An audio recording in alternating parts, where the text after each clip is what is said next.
नमस्कार. आज 8 ऑगस्ट आणि शनिवार सकाळचे 10:30 वाजलेत. माझ्या संवाद या साप्ताहिक धारावाहिक संवादाचा तिसरा एपिसोड. माझ्या सर्व ऑनलाईन फॅमिली मेंबर्सना, त्यांच्यातल्या मित्रांना, माझ्या मित्रांना सर्वांना नमस्कार. आज मी तुमच्यासमोर जो विषय मांडणार आहे तो परवा सांगितल्याप्रमाणे आपण संवाद घेतला. संवादानंतर डिटर्मिनेशन म्हणजे संकल्प घेतला. आणि आज या संवादाच्या विषयामध्ये मी त्यावेळेस असं म्हटलं होतं की घर हा महत्त्वाचा विषय, कुटुंब हा महत्त्वाचा विषय. आणि त्या विषयासाठी मला एक विषय पुन्हा असा सुचला की थोडंसं आपण आत्ताच्या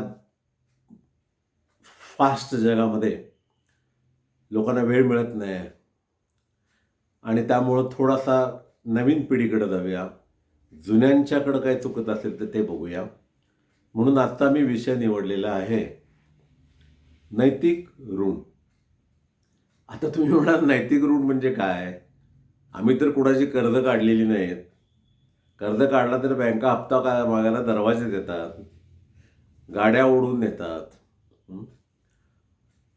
तर आम्ही कर्ज काढलं नाही, तुम्ही कर्ज कसं म्हणताय? पण मित्रांनो, आपल्या सगळ्यांच्या जो जन्माला आलेला आहे त्याच्या प्रत्येकाच्या डोक्यावरती 3 प्रकारची कर्ज आहेत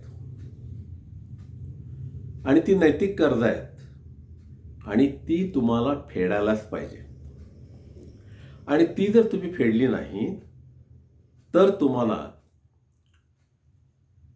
स्वर्गात जागा नाही. आता मला माहीत नाही, मी काय स्वर्गात गेलेलो नाही आहे, परंतु स्वर्ग नावाची जिथं काही सर्व गोष्टी चांगल्या आहेत अशी उत्तम जागा आपण स्वर्ग म्हणू, धरती म्हणू, आकाश म्हणू, तिथं तुम्हाला प्रवेश नाही. तेव्हा ही 3 कर्ज ही आपण फेडली पाहिजेत. हे बघा, आपण कुणाच्या पोटी जन्माला यावं हे आपल्या हातात नाही आहे. नाही आहे. आणि ते जर आपल्या हातात असतं तर प्रत्येकजण म्हणाला असता की मला बलाढ्य श्रीमंत माणसाच्या घरात जन्माला यायचं आहे. मग त्यात कुणी अंबानीचं नाव घेतलं असतं आणि ते आहेतच श्रीमंत मोठे. कुणी अडाणीचं घेतलं असतं, कुणी टाटा, कुणी बिर्ला, त्यांच्या घरात मी जन्माला आलो असतो तर मला काहीच करायला लागणार नाही. पण तसं नाही, तसं होऊ शकत नाही. तेव्हा तुम्ही कोणाच्या घरात जन्माला यायचं यू कॅनॉट डिसाईड. पण जन्म तर झालेला आहे आणि जन्म घेतलेला तर आहे. आणि जन्म झाला आणि घेतला आहे तर मग व्हाय नॉट वी शुड डू. आपण चांगलं कामकाज करायचं नाही. तर प्रश्न असा निर्माण होतो की जीवन म्हणजे काय हो? What is this definition of life? Is the definition of life it is the distance between birth and death. जन्म आणि मृत्यूमध्ये जे अंतर आहे त्याला जीवन म्हणतात. आणि या जीवनामध्ये 2 गोष्टी ठरलेल्या आहेत, त्या टाळता येणार नाहीत. एक म्हणजे जन्म घेणं, मी आत्ता सांगितलं, आणि दुसरा म्हणजे मृत्यू. मृत्यू आहे की नाही शाश्वत? जन्म तुमच्या घरात घ्यायचं, कुणाच्या घरात घ्यायचं नाही, तुमच्या हातात नाही. पण मृत्यू डेफिनेटली तुमचा होणार आहे, कारण तुम्ही तुमच्या घरातल्या सर्व लोकांचे, शेजाऱ्यांचे, पाजाऱ्यांचे, मित्रांचे सगळ्यांचे मृत्यू पाहिलेले आहेत आणि त्यामुळं आपला पण मृत्यू होणार. आणि एक अशी थिअरी आहे की जे या विश्वामध्ये जन्मलेलं आहे ते संपणार आहे. परिवर्तन हा सृष्टीचा नियम आहे. आणि म्हणून अमरत्व प्राप्त करण्यासाठी पृथ्वीच्या सृष्टीच्या जन्मापासून जे लोक, संत, महंत, राक्षसोनीतले लोक, राजे लोक, सर्वांनी मी अमर राहावं म्हणून खूप प्रयत्न केले. कोणी अमर राहिले नाही.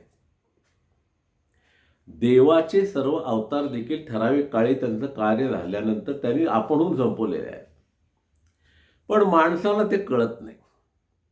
माणसाला मृत्यू नावाच्या गोष्टीचा भयंकर भीती असते. पण ज्याला जीवन कळलंय, संत लोक आहेत, त्यांना त्याची भीती नसते. हे होणारच आहे. आणि जी गोष्ट होणार आहे ती टाळता येत नाही, ती ॲक्सेप्ट केली पाहिजे. आणि आपण ॲक्सेप्ट जीवनात गोष्टी करत नाही, म्हणून सगळे प्रॉब्लेम आहेत. का पेशन्स, टॉलरन्स आणि ॲक्सेप्टन्स या 3 गोष्टी जर पाळल्या, मला वाटत नाही जीवन कुणाचंही दुःखी जाईल. पण प्रश्न तसा होत नाही. आम्हाला पेशन्स नाही. कुठली गोष्टी लवकर पाहिजे, धडपड पाहिजे, अमुक पाहिजे, त्या सगळं लवकर व्हायला पाहिजे. आम्हाला टॉलरन्स नाही आहे. सण म्हणजे सहनशीलता नाही. आणि मी आता सांगितल्याप्रमाणे ॲक्सेप्टन्स नाही. आता ॲक्सेप्ट जोपर्यंत आपण कुठली गोष्ट करत नाही, तोपर्यंत मनाला कधी शांती लागणार नाही. मग आपण दुःखी का आहोत? तर we are not accepting fact. आता सुख आणि दुःख याच्यावरती मी नंतर बोलणार आहे. म्हणजे सुखावरती अनेक लेख आहेत, आनंदावरती अनेक लेख आहेत. And there is a difference between सुख आणि आनंद. पण जाता सांगतो, सुख हे संपणारी गोष्ट आहे, आनंद ही कायम टिकणारी गोष्ट आहे. मग आपल्या जीवनामध्ये मगाच्या विषयावरती आपण आलो. जर जन्म घेतलेला आहे आणि आपण नक्की संपणार आहे आणि मधलं जे आयुष्य आहे त्याला लाईफ जर म्हणत असतील, तर मग आपण चांगलं काम का करायचं नाही? पण आपण प्रत्येकजण आपल्या व्यावहारिक गोष्टीत गुंतलेला आहे. आणि व्यावहारिक गोष्टीत संसारात म्हणजे पहिली 25 वर्ष विद्यार्जनात, पुढची 30 वर्ष संसारात, त्याच्या 30 वर्ष म्हातारपणात. आणि मग माझं त्यावेळेला हे राहून गेलं, माझं ते राहून गेलं, अनेक गोष्टी राहिलेल्या असतात त्यावेळेला. आणि जे करावं वाटतं त्यावेळेला ऐकायला येत नाही, डोळ्याला दिसत नाही, अनेक गोष्टी चालू होतात आणि मग आपला जीव संपलेला असतोय. मग अशी म्हटल्याप्रमाणे मृत्यू हाताळ्या. मग हे सगळं करत असताना बाकीचं जरी काही जमलं नाही आम्हाला, मी काय तुम्हाला समाजसेवेचे धडे देणार नाही आहेत, पण मी आता जे सांगतोय तुम्हाला त्या सहज 3 गोष्टी करता येण्यासारख्या आहेत आणि त्या तुम्हाला करायलाच पाहिजेत. तर कुठली गोष्ट? तर पहिलं नैतिक कर्ज जे आहे ते आपल्या आई-वडिलांचं ऋण फेडणं. कारण ज्यांच्यामुळं आपण जन्म घेतला, ज्यांच्यामुळं आपलं अस्तित्व आहे, त्या अस्तित्वाला आपण कसं विसरून चालेल? म्हणून पहिलं काम, पहिलं कर्तव्य, पहिलं कर्ज हे आई-वडिलांचं कर्ज फेडणे. कुणाला माहित आहे, आज आम्ही मोठे झाल्यावरच आम्हाला आमचं आई-वडिलांचं दिसतं. आई-वडील कधी सांगत नाहीत, मी तुझ्यासाठी हे केलं, मी तुझ्यासाठी ते केलं, माझ्यासाठी ते केलं, काही सांगत नाहीत. आता आई कशी आहे आणि वडील कसे आहेत, जे आहेत ते आहेत, त्यात काय बदल होऊ शकत नाही. माझी आई काळी आहे, माझे वडील काहीतरी दिसायला नाही उत्तम आहे असं म्हणूया. आई चांगली नाही किंवा आई चांगली आहे, वडील चांगली नाहीत, आहेत. आणि जे आहेत ते आहेत. मी गरिबाच्या पोटी जन्मलोय, श्रीमंताच्या पोटी जन्मलोय. You cannot change your father and mother. तुम्ही आई वडील बदलू शकत नाही. आणि म्हणून जिथं आपण ज्या आई वडिलांच्या पोटी जन्मलोय, ज्यांनी आपल्यासाठी कष्ट केलेले आहेत. आता आईच्या जर कोणी कष्ट बघत असाल तर जीवनात ती स्वतःसाठी काही करतच नाही, काही करत नाही. सगळं मुलांसाठी आणि आपल्या पतीसाठी करत असते. सगळं तुम्हाला पहिल्यांदा मिळायला बघत असते. तुम्ही सकाळी रात्र लहानपणी आजारी पडला आहे, तडपडून टायफॉइड झाला आहे, खूप ताप आलेला आहे, अनेक व्याधी झालेल्या आहेत, रात्रभर ती जागत असते, झोपत नाही. सगळ्यात शेवटी घरात जेवणारी व्यक्ती कोण असेल तर ती आई असते. उरलं असेल ते खाणार, उरलं नसेल तर चर्चा करणार नाही. अशा कष्टातनं आपल्याला वाढवलं. पहिलं बोलायला शिकवणारी आईच आहे, चालायला शिकवणारी आईच आहे. तिच्या अंगात, खांद्यावरती आपण लोळलेलो आहोत. तिला वाटेल तेसे तिच्याबरोबर आपण दंगा केलेला आहे. वय जसं वाढेल तसं आपण आईबरोबर आणखीन मोकळे असतो. पण लहानपणी ती एकमेव माऊली अशी आहे की ते लहानपणी मूल मारताना, मूल मांडीवर असताना, ते लाथा मारत असताना ती एका स्तनातून दूध देत असते आणि दुसऱ्या स्तनातून ते मुलगं किंवा मुलगी कोण असेल ती लाथ मारत असते. पण ती कधी रागवत नाही. तिला प्रेमाचा झरा उलट फुटलेला असतो आणि ते मूल समाधानानं दूध पित असते. करेल का कोणी असं तुमच्यासाठी? करा, नाही करणार. मग अशा आईने खस्ता खाऊन तुम्हाला वाढून मोठं केलेलं आहे. तुमची कुठलीही चूक असेल तर ती पोटात घेणारी व्यक्ती म्हणजे आई. वडील कावतात. वडील हे कावणारी गोष्ट आहे. आणि वडील का कावतात हो? तर त्यांना असं वाटत असते की मुलगा हा माझ्यापेक्षा मोठा व्हावा, चांगल्या मार्गाला लागावा, माझ्यापेक्षा नाव कमवावं. परंतु मुलाला असं वाटत असते, ते बोलतात, यात बोलतात, त्यात बोलतात, सारखं म्हणतात हे चुकलास, ते चुकलास, ते चुकलास. आणि मग म्हणतात घरातले लोक, हा ती मोठा माणूस आहे म्हणजे फार बडबडणारा माणूस आहे. म्हणून मुलांचं फारसं वडिलांच्यावर जमत नाही, पण आईबरोबर मात्र चांगलं जमत असते. सगळी कामं आईच्या कानात सांगून वडिलांच्याकडनं ते करून घेतात. तर तेव्हा वडिलांनी काय कमी कष्ट केले तुमच्यासाठी? तुम्हाला 1 बहीण, 2 बहीण, 3 बहीण, पूर्वीच्या काळात जास्त असायचे. कमावणारे कमी असायचे. शेती एकट्याचा व्यवसाय, शेती आली त्यात वाटण्या, कष्ट करून सकाळपासून संध्याकाळपर्यंत राबून पैसे आणून तुम्हाला शिकवून, कोणाला BE केले, कोणाला MA केले, कोणाला डॉक्टर केले, कोणाला इंजिनियर केले, तशा परिस्थितीप्रमाणे केलेलं आहे. कधी विचार केला की त्यांनी काय केलं असेल? ते किती कष्ट खाल्ले असतील? स्वतःच्या पायाची चप्पल झिजलेले असतील, पण तुमचे बूट मात्र त्यांना झिजलेले आवडत नाही. मुलगा चांगला दिसला पाहिजे. स्वतः 2 शर्ट घालतील, एक अंगावर असेल, एक वाळत घातलेला असेल, पण तुम्हाला मात्र शर्ट कमी पडून देणार नाहीत, कपडे कमी पडून देणार नाहीत. सगळ्यांचं सुखदुःख घरातलं सोडवतील, पण स्वतःचं दुःख कुणाला सांगणार नाही. आणि पुरुष स्वतःचं दुःख कुणाला सांगत नसतात आणि अश्रू फारसे ढाळत नसतात. ती स्त्रियांना सहनशैलीची ताकद दिलेली आहे आणि पुरुषाला त्यागाची ताकद दिलेली आहे. आणि म्हणून हे 2 घरातली मातृतुल्य आणि पितृतुल्य माणसं आहेत, ते आपल्या घरात आहेत. त्यांचं कर्ज आपण हे फेडलंच पाहिजे. मग कर्ज फेडायचं म्हणजे काय करायचं? तर त्यांना आपण जास्तीत जास्त सुख देण्याचा प्रयत्न करायचा. त्यांना आपल्या जवळ ठेवायचं. मला परवा आवडलं, मी एका मित्राच्या घरी गेलो होतो, तर त्यांनी त्या घराला आईचं नाव दिलं होतं. तर जरासं मला असं वाटलं, काय आई आहेत नाहीत वगैरे काय. आत गेला तर त्या आई होत्या.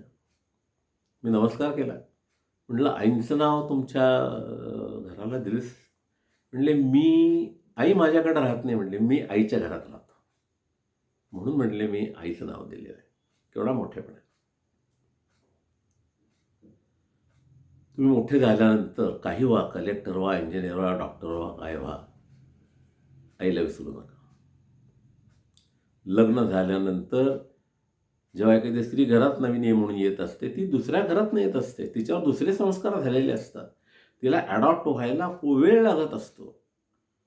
आणि ते वेळ लागता पुष्कळशा वेळेला वैचारिक मतभेद होतात, कारण या आपल्या घरातल्या म्हणजे सासरच्याकडच्या लोकांच्या तिच्याकडनं अपेक्षा जास्त असतात. तिचा त्याग मोठा असतो, सोडून आलेली असते सगळी. मायाचे पंख कापलेले असतात. पण अपेक्षा जास्त असतात, त्या जमल्या नाहीत तर मग सासू-सुनेचे खटके. मग श्वास काय सुरू होतो? सासू, सासू सुरू होतं. तर ते होऊन द्यायचं नाही. ते आपल्या हातात आहे.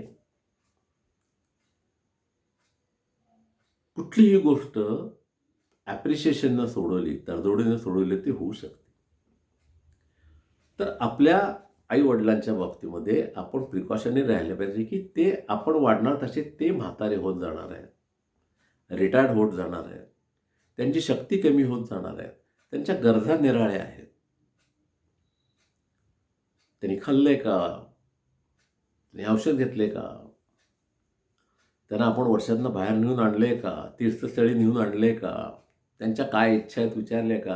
हे सगळे आपण करायला पाहिजे. आणि ज्यांना आई-वडील आहेत, त्यांना जर आई-वडिलांची सेवा करण्याची संधी मिळाली तर ती सोडू नका. पुष्कळांना आई-वडील नसतात. पण जर असतील हयात तर त्यांची सगळ्या प्रकारची सेवा करा. काहीही तुम्हाला लाजू नका. तुमची दुपटी सकाळी लहानपणी धुतलेलीच आहे. आणि म्हातारपणी मग तुम्हाला प्रसंग आला तर अजिबात ना आपल्या बायकोनी ना आपण मागे सरता कामा नये. सगळ्या सेवा करायला पाहिजे. वडिलांच्या करायला पाहिजे. आणि त्यांचे जे आशीर्वाद तुम्हाला मिळतील ते सगळ्या देवापेक्षा मोठे असतील. एक छोटीशी कथा मला आठवली म्हणून सांगतो. एक माझे मित्र फार सरकारी उच्च पदावर होते आणि ते आई होती, वडील गेले होते. तर उच्च पदावर होते म्हणण्यापेक्षा आपण आता काय मला प्रश्न पडला की नाव घ्या, पदाचं नाव घेऊनच टाकतो. कलेक्टरसारख्या पदावर होते. आणि आईला त्यांनी मागच्या आउट हाऊसमध्ये ठेवलं होतं. आणि बाहेर जवान हे मोठा हॉल अमुक सरकारी काय त्याला वादामातो असतो, शिपाई 2, बायको व्यवस्थित वगैरे. पण त्या बाई काही पुढं कधी यायच्या नाहीत हॉलमध्ये. मग हा लवाद आकारा हे सारखं येणं जाणं चालूच असायचं. आणि एके दिवशी त्या आईला बरं नव्हतं आणि त्या अचानक सांगायला हॉलमध्ये आल्या. आणि त्या एका डोळ्याने अंध होत्या. आल्या आणि मुलाला सांगायला लागल्या. मुलगा बघत नव्हता पण डोळे ओटारून बघत होता आणि खून करत सांगत होता, "तू आज जा, आज जा." असं 2-3 वेळा सांगितल्यानंतर आल्या माणसाला लक्षात आलं की आपण नंतर यावं. साहेबांना म्हणले, "साहेब मी जातो, मी नंतर येतो." बाई बसल्या आणि तो मुलगा आईला कावायला लागला, "तुला कळत नाही? तू कशाला आलीस 4 लोकांमध्ये? केवढी मोठी माणसं माझ्यावर आली ती. तुला दिसत नाही? पडली असतीस तर?" अमुक तमुक वगैरे बोलायला लागला. आणि कारण त्या दिसायलाही खूप सामान्य होत्या. आणि ह्यांना अपमान वाटायचा की माझी आई अशी आली म्हणून. आणि मग त्या जेव्हा सगळे गेल्यानंतर ती आई टसा रडायला लागली. रडायला लागल्यानंतर सुनबाई पण आल्या तिथे. थांबे ना. बाळाला ऑफिसला जायची गडबड. बाळ मोठा झाला होता. बाळा म्हटले, "इकडे जर बैस तुझ्या म्हणजे तुला वेळ आहे, मला माहित आहे, जायचंय तुला, गडबड आहे, पण मी एक गोष्ट सांगते म्हणले तुला. मी आंधळी का झाली तुला माहिती आहे? लहानपणी तू खेळत होतास आणि खेळता खेळताना तुझ्या डोळ्याला फार मोठी जखम झाली. आम्ही तुला निर्णय मोठ्या मोठ्या दवाखान्यात नेला तेव्हा डॉक्टरने सांगितले की तुझ्या डोळ्याला काही दिसणार नाही. पण त्यांनी सांगितलं की नवीनच आता उपचार पद्धती आलेल्या आहे आणि ह्याचा रॅटिना चांगला आहे, तुम्हाला नेत्रदान करून ह्याच्या डोळ्याला दिसू शकेल. तर पण डोळा देणारा कोण आहे? तर त्या आईने सांगितले की मी द्यायला तयार आहे. पण म्हणाले मुलाला सांगू नका. ठराविक 1 वर्ष, 1.5 वर्षाचं अंतर गेल्यानंतर त्या आईंनी आपला डोळा एक डोनेट केला मुलाला. आणि तो मुलगा नंतर मोठा झाला आणि आता कलेक्टर झाला. हे मुलाला त्याने कधीच सांगितलेलं नव्हतं. आणि मग मांडीवर घेतल्यावर जवळ बसला होता मुलगा म्हणाले, तुला लहानपणी असं जवळ बसला होतास, तू आत्ता बसलाय दिसते वर्षात. तुला सांगू का मी का आंधळी का झाली, अंध का झाले? तू जे बघतोस ना म्हणजे 2 डोळ्यातनं, त्यातला 1 डोळा माझा आहे. मी दिलेला आहे, डोनेट केलेला आहे. आणि मी माझं सगळं आयुष्य म्हणजे जवळजवळ 40, 50, 60 वर्ष मी 1 डोळ्यानेच पाहते, 1 डोळ्याने सगळं काम करते. पण तुला आता सांगायचं कारण का? तर माझे आता फार दिवस राहिलेले नाहीत. ज्या 1 डोळा माझा शिल्लक आहे त्याला तुला भरून भरून बघायचं आहे. तेव्हा माझ्यापासून मला अंतर देऊ नकोस. माझ्या जवळ राहत जा. हे जेव्हा त्यांनी ऐकल्यानंतर कलेक्टर साहेब ढसा ढसा ढसा रडायला लागले. ते म्हणाले, माझ्या किती चूक झाली, केवढा मोठा मी गुन्हा केलेला आहे. माझ्याचं इतके वर्ष मी ह्या गोष्टी पळत होतो की आई माझी समोर कशी लोकांच्या येणाने पाहायला लागलो. आणि मला असं वाटतं की मी आता आईपासून 1 सेकंद पण जवळ जाऊ नये. पुढे 1-2 वर्षाच्या कालांतराने त्याची आई गेली आणि त्या रस्त्याने फार मोठा हॉलमध्ये आईचा फोटो लावला होता आणि रोज पाया पडल्याशिवाय ते कधी जात नव्हते. पण त्यांनी जी चूक केली होती, त्यांना जे मनात वाटत होते त्याच्याबद्दल त्यांना आयुष्यभर गिल्टीपणा, मनामध्ये दुःख व्हायचं की आपल्याकडून चूक झालेली आहे. म्हणून मी काय म्हणतोय, नैतिक ऋणामधलं पहिलं ऋण मात्र ऋण आहे, ते तुम्हाला फेडलंच पाहिजे. त्या माऊलीचे आशीर्वाद घेतलेच पाहिजे. पितृऋण, मगाशी मी सांगितलं कष्टानं तुम्हाला केले, शिकवले, कर्ज काढलेले आहेत, ती फेडता फेडता फेडता नाकेनऊ आलेले आहेत. घरामध्ये अन्नधान्याची बिकट परिस्थिती असताना तुम्हाला शिकवलं. यांचे खरोखर चांगल्या घरात जन्मले त्यांना याची आवश्यकता नाही. परंतु सामान्य कुटुंबात जन्मल्यानंतर भाऊ बहीण असे घरात माणसं असतात, त्यांची पण शिक्षण लहान मुलांची पण चालू असतात. त्या सगळ्यातनं त्यांनी शिकवलेलं असतं. फाटलेलं धोतर असेल, फाटलेला शर्ट असेल, पण त्याच्यावरून ते काहीतरी घालतील. पूर्वीच्या पद्धती असायच्या. पण तुम्हाला कधी कमी पडून देणार नाही. तुम्हाला शिकवणार, तू मोठा हो, मोठा हो, माझं नाव मोठं हो, माझ्यापेक्षा मोठा हो, तुला काय कमी पडणार नाही. पण रागवायचा अधिकार त्यांनाच दिलेला आहे, कावायचा अधिकार त्यांनाच दिलेला आहे. ते का रागवत असतात, तर त्याच्यामागे तुमचं चांगलं व्हावं हा उद्देश असतोय. नाहीतर पुष्कळांना त्यांचं बोलणं, माझ्या बायकोसमोर बोलले, ह्यांना काय कळतंय की नाही, ह्यांना मागच्या खोलीत ठेवून टाका, ह्यांना समजते की नाही, 4 लोकात माझ्यासमोर बोलतात, माझ्याबद्दल ताड्या सांगतात. नाही रे, तसं नाही आहे. ते इज टेलिंग, सांगण्याची त्यांची पद्धत जुनी असेल, मॉडर्न नसेल, पण ते तुमच्या भल्यासाठी सांगत असतात. म्हणून त्यांचं हे ऋण तुम्ही फेडलं पाहिजे. म्हणून ह्या दोघांची ऋणं जर तुम्ही फेडलीत आणि आशीर्वाद घेतलात, तर तुम्हाला कुठल्याही देवळात जाण्याची गरज नाही. कारणच नाही. आपल्या संस्कृतीतच लिहिलेलं आहे, आपले आईवडील आपले देव आहे. आणि म्हणून त्या मंदिरातल्या न बोलणाऱ्या देवळात जरूर जावा, तो काय तुमचा इच्छेचा प्रश्न आहे. पण या घरातल्या म्हणा, जर तुमचे हयात असतील तर त्यांना रोज नमस्कार करा, आशीर्वाद घ्या, आईवडिलांना सुखी करा. वृद्धाश्रमाची वाट तुम्हाला दाखवू नका, त्यांना दाखवू नका. आहेत पुष्कळशी लोक शिक्षणाच्या निमित्ताने मुलाला कर्ज काढून शिकून पाठवून दिले परदेशात, वृद्धाश्रमात ठेवले दोघांनाही, किंवा एकाला 2 हयात असेल तो, तिथनं वृद्धाश्रमातनं जातात, पैसे दर महिन्याला पैसे यायचे, 4, 5, 6 महिने झाले की पैसे यायचे बंद. आणि पैशाचे बंद झाल्यानंतर मग वृद्धाश्रमवाल्याने काय फुकट ठेवून घेणार? त्यांची काहीतरी व्यवस्था करायला पाहिजे. असे कित्येक वृद्ध बाहेर रस्त्यावर आलेले आहेत आपण पाहतो. आणि मग तिथं सामाजिक संस्थेचा रोल येतो. आणि मग सामाजिक संस्था हे कोणीतरी त्याला अडॉप्ट करतं आणि चालवतं हे मी बघतोय, कारण मी स्वतः 2-3 वृद्धाश्रमावरती सल्लागार संचालक म्हणून काम करतोय.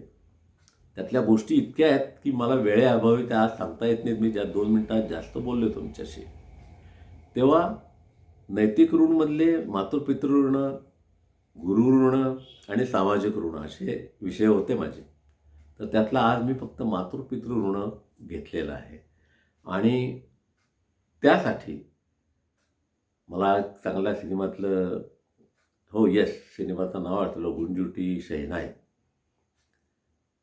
ले लो दुआए माँ बाप की, ले लो दुआए माँ बाप की, सर से उतरेगी गठडी पाप की. तेव्हा या दुआ घ्या आणि जीवन अत्यंत आनंदात, सुखात घालवा. आणि मला खात्री आहे हे जो करेल तो या नैतिक कर्जातून मुक्त होईल. कारण ह्या कर्जाचा करार कुठल्याही स्टॅम्प पेपरवर लिहिलेला नाही आहे. स्टॅम्प पेपर फाडणे, ठेवणे, वाटणे विषयच नाही आहे. हे जर तुम्ही नैतिक कर्ज फेडलं सुखी आहात, नाही फेडलं तुमच्या केव्हा ना केव्हा हे तुम्हाला रिव्हर्स होणार आणि तुम्हाला नंतर पश्चाताप होईल की आपण हे करायला चुकलेलं आहे. तेव्हा ती वेळ आणून न देता अत्यंत शांतपणाने आपल्या आईवडिलांची सेवा करा. धन्यवाद. नमस्कार. पुढल्या शनिवारी आपण पुन्हा 10:30 वाजता भेटूया.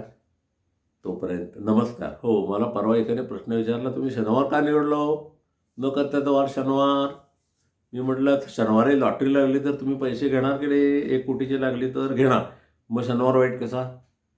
शनिवार वगैरे वाईट काय नसतो. तो सगळ्या चांगल्या गोष्टीचा वेळ ही चांगलीच असते. तेव्हा शनिवार मी एवढ्यासाठी घेतला की तुम्हाला 2 दिवस मिळतात सुट्टीचे. शनिवार मिळतो, रविवार मिळतो. मग तुम्ही सगळे 10:30 बघू शकत नाही. तर काही आज बघतील दिवसभरात, काही उद्या बघतील. त्यामुळं 2 दिवसात तुम्हाला व्हिडिओ बघायला मिळेल. आणि असा मी आठवड्यातून तुमच्याशी एकदाच बोलणार आहे. त्या कारणामुळं भरपूर वेळ मिळावा जाता येता, ट्रॅव्हलिंगमध्ये, प्रवासामध्ये, घरामध्ये. आणि हे जे मी छोटे छोटे विषय सांगतोय हे तुम्हाला लागू पडत न पडत, परंतु तुमच्या खालच्या पिढीला हे लागू पडावेत, त्याला समजून सांगावं, म्हणून त्यांना पण हे बघायला सांगा, ऐकवा. आणि मी तुम्हाला सांगितलं आहे की माझा व्हिडिओ तुम्ही सगळ्या तुमच्या संबंधित ग्रुपवर पाठवून द्या. आता हा माझा व्हिडिओ अमेरिकेत गेलेला आहे, आलं लक्षात? अमेरिकेतल्या महाराष्ट्र मित्रमंडळापर्यंत गेलेला आहे, लंडनमधल्या मित्रमंडळापर्यंत गेलेला आहे. तर तुम्ही पण हा व्हिडिओ पाठवा. आणि कुणी विचारलं तर मला सांगा, वासुदेव देशिंगकर, कोल्हापूर, महाराष्ट्र, संपर्क करतील मला ते. हा आनंद आहे. आणि तुम्ही मला वेळ दिलात. आज मी 5 मिनिटं तुमच्याशी जास्त बोललो याबद्दल दिलगिरी व्यक्त करतो. पुन्हा तुम्हाला संपूर्ण आठवडा शुभेच्छा चांगला जावो अशी शुभेच्छा व्यक्त करून मी माझं संवाद संपवतो. नमस्कार.